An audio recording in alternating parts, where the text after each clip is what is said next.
अगर आपकी मिट्टी अच्छी है और अगर आपने बहुत सालों से इस पे बारिश के पानी को मैनेज किया है, का प्रबंध किया है और सारा पानी आपने ज़मीन में सोख लिया है और एक पानी सोख बनाया है, तो जाहिर है कि अगर आप इसमें कुआं खोदेंगे तो उस कुएं में पानी आएगा। इसी सोच के साथ हमने आनंदा पे कुआं बनाना शुरू किया। नमस्कार, मेरा नाम है मनीषा लाट गुप्ता और मैं एक पर्माकल्चर टीचर हूँ और आनंदा पर्माकल्चर फार्म चलाती हूँ। इतने सालों से जब हमने काम किया और मैंने कितने लोगों को यहाँ पे जो टूर पे आते हैं उनको ये बताया कि भी पानी को एक ही जगह है जहाँ पानी जाना चाहिए और वो है आपके बैंक में। और पानी डालने का बैंक होता है हमारी धरती। सारा बारिश का पानी, नहर का पानी, नदी का पानी, जहाँ से भी पानी आता है उसको हमारी धरती में समाना चाहिए और ये काम हम बहुत वर्षों से कर रहे हैं। तो मैं ये चाहती थी कि हम यहाँ एक कुआं खोदें, एक ओपन वेल, जो पुराने ज़माने के कुएं हैं, ताकि मैं ये दिखा सकूं कि जो मैं कह रही हूँ वो वाकई सच है। परंतु कुएं खोदने वाले सज्जन अब आसानी से नहीं मिलते।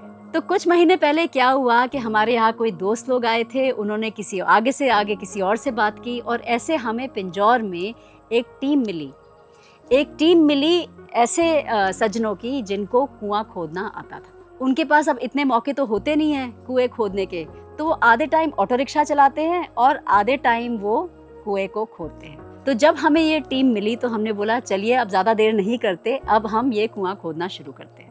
तो पहले तो हमने एक जगह ढूंढी कि हम कहाँ कुआं खोदना चाहेंगे और हमने जब पूरी जगह घूमे, देखे उनके साथ, कुएं खोदने वाले जो लोग थे उनके साथ, तो हमें ये जगह एकदम ठीक लगी।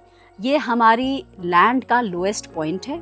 इस कुएं से बहुत ज़्यादा दूर नहीं है हमारा जो तालाब है, जिसमें हम काफ़ी सारा बारिश का पानी एकत्रित करते हैं। और हमें पता था कि कुएं का पानी हमारा प्राइमरी मुख्य स्रोत तो है नहीं पानी का, क्योंकि हम तो बारिश के पानी को अपना मुख्य स्रोत समझते हैं। और जो हमारा सेकेंडरी सोर्स पानी का है इरिगेशन के लिए, वो भी हम ज़्यादातर बोरवेल के पानी को इस्तेमाल करते हैं, बहुत कम, पर जब ज़रूरत होती है तो बोरवेल को। जो कुएं का पानी आएगा वो हमारे हिसाब से हमारा टर्शरी सोर्स ऑफ वाटर होगा, कि मतलब हमारे बारिश भी नहीं हुई, ट्यूबवेल में बिजली नहीं है, तो फिर हम कुएं पे आएंगे, इसमें बाल्टी डाल के पानी निकालेंगे। तो हमें केवल उतना पानी चाहिए जो हम पीने के लिए, नहाने धोने के लिए इस्तेमाल कर सके, और उसी सोच के साथ हमने ये कुआं खोदा। अब कई लोग कुएं बनाते हैं पर वो मशीनों के द्वारा बनाते हैं। मशीन से जब आप कुआं खोदते हैं, जो मिट्टी की संरचना होती है और उसमें छोटे छोटे स्रोत होते हैं पानी के, वो सारे उनके मुंह बंद हो जाते हैं। जो मशीनों के पंजे होते हैं वो इतने कठोर होते हैं कि वो ऐसे करके खरोच के मिट्टी को निकालते हैं, और जब वो मिट्टी को खरोचते हैं तो उस प्रोसेस में सारे आपके स्रोत बंद हो जाते हैं। इसीलिए ये जो कुएं हैं ये हमेशा हाथ से खोदे जाते हैं। और जो हमारी ये टीम थी बहुत ही बढ़िया, उनको अच्छा एक्सपीरियंस था कि इसको हमने हाथ से कैसे खोदना। तो हम तो बिल्कुल अचंभे में रह गए, इनको हर रोज देख के ही हम इतने प्रभावित हो गए उनसे, क्योंकि क्या कला है उनके पास।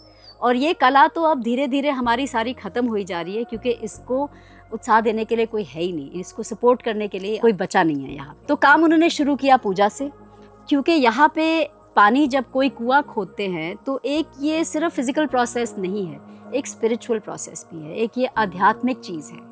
और यहाँ हर रोज़ पूजा के बिना कभी हमने काम शुरू नहीं किया। जो 7-8 दिन खुदाई हुई और 8-10 दिन चुनाई हुई, हमेशा पूजा के साथ शुरू हुई। धीरे धीरे करके इस टीम ने अंदर से मिट्टी टोकरी बाय टोकरी निकाली और धीरे धीरे करते हुए देखा कि हम 36 फुट की डेप्थ पे पहुँच गए। ऊपर एक छोटा सा पुली लगा हुआ है 2 बलियों पे, पुली के ऊपर है रस्सी और टोकरी, और इसी टोकरी से आदमी और मटेरियल दोनों ऊपर और नीचे बहुत ही प्यार से और बहुत ही एफिशिएंटली ऊपर नीचे हुए हैं।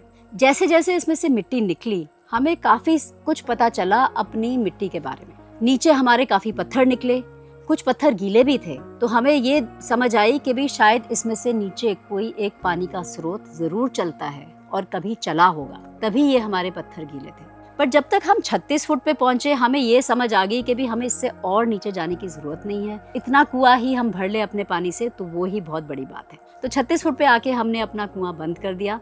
नीचे अभी भी हमारे पास मिट्टी थी, चिकनी मिट्टी नहीं थी, पत्थर नहीं था, पर हमें लगा कि उसका उपाय हम आगे जाके कोई ढूंढ लेंगे, क्योंकि हमें अपने कुएं के बॉटम को सील ज़रूर करना है। अब वो कैसे करना है, कब करेंगे, वो हम बाद में देखेंगे। तो 7 दिन लगे जी हमें 36 फुट खोदने के लिए, और एकदम खूबसूरती से और प्यार से इन लोगों ने नीचे जाके ये सारी मिट्टी निकाली है। और ये मिट्टी हमने यहाँ पे ही सेटल कर ली। मतलब हमने जगह भी ऐसे ढूंढी थी कि जो थोड़ी सी ढलान में थी, जहाँ हमें पता था एक्स्ट्रा मिट्टी आएगी तो वो हम यहाँ ही सेट कर देंगे। और ये सारी पथरीली मिट्टी जो आपको मेरे पीछे दिख रही है, ये वही मिट्टी है जो कुएं के खोदने से निकली है। तो ये होता है हमारे कुएं खोदने का पहला पड़ाव। इसमें ये चीज़ें आपको याद रखनी है कि कुआं हमेशा हाथ से खोदें, क्योंकि जब आप धीरे धीरे करके अपनी कस्सी से इसको हम खरोच खरोच के खोदते हैं तो इसके जो स्रोत होते हैं वो चलते रहते हैं, वो बंद नहीं होते।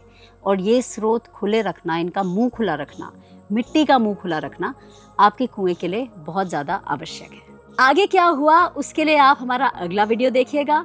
मैं अगले हफ्ते आऊँगी बताने के लिए कि इसमें हमने चुनाई की, कैसे इसको फिनिश किया। और फिर हाँ, बारिश आई तो क्या हुआ, जब मिट्टी में पानी भरा तो कुआं भरा कि नहीं, ये सब जानने के लिए आप हमारे चैनल को देखते रहिए, सब्सक्राइब करिए और नोटिफिकेशन बेल आइकन ज़रूर दबाइएगा ताकि जब अगला वीडियो आए तो आप नोटिफाई हो जाए। चलिए अब मैं चलती हूँ, अगले हफ्ते फिर से मिलूंगी। नमस्कार।